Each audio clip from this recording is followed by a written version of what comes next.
The National Institutes of Health Medical Arts Branch is our first customer, and we've been with them for 10 years. We still have multiple contracts in place with them. Of course, I can say that we've always done right by them as well. The largest customer that we ended up landing was probably about 4 or 5 years later, the Department of Defense, Washington Headquarters Services. They had a need for a company to come in and provide some audiovisual and systems integration work. And we had just made the right connections with the right people, and the people there were willing to take a chance on a company that had done a very good job on smaller projects, and they brought us in, and we were awarded a direct award contract for $4 million to help support them. You know, it's funny, I think strategy is important, but I always think tactics are more important. And so if you can strategize all you want, but if you don't do anything, and my father came in and he said, Chris, you just need to just do it. And that's really how it began. And I think it was a process of having a very high strategy of understanding we want to take care of our clients, we want to do good work, we want to have good employees that we take care of.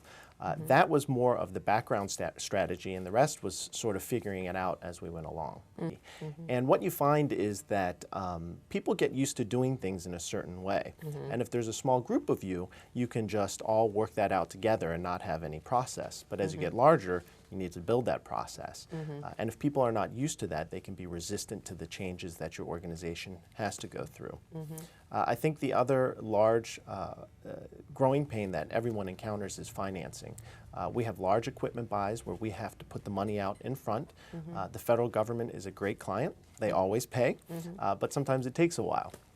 So you have to have a good relationship with a bank. You need to be very careful with your cash flow, and you need to make sure you always have reserves available so that as you're growing, you can go after those larger projects for equipment and personnel. So in the beginning, my role was largely operational. I needed to make sure all of the work got done. I was doing the work myself, and I was making sure of the quality. And then on top of that, I was still doing the bookkeeping and all of the business development. Now my role is primarily making decisions around financing, making sure I have the right people on the executive team. I surround myself by people who are smarter than I am so I can learn, and they know what they're doing in their functions, and then really helping on the business development side. The biggest mistake is not realizing when you've hired an employee that's not the right fit, or not vetting employees strongly enough. So, you know, one of the things you really need to do is make sure you're hiring the right people. Do everything you can before you bring them in. And when you're a small business, that's a tedious process. You know, you're personally interviewing everyone, you're calling all of their references, you're checking their background. But when you take shortcuts there, you bring people into the company that are negative influences.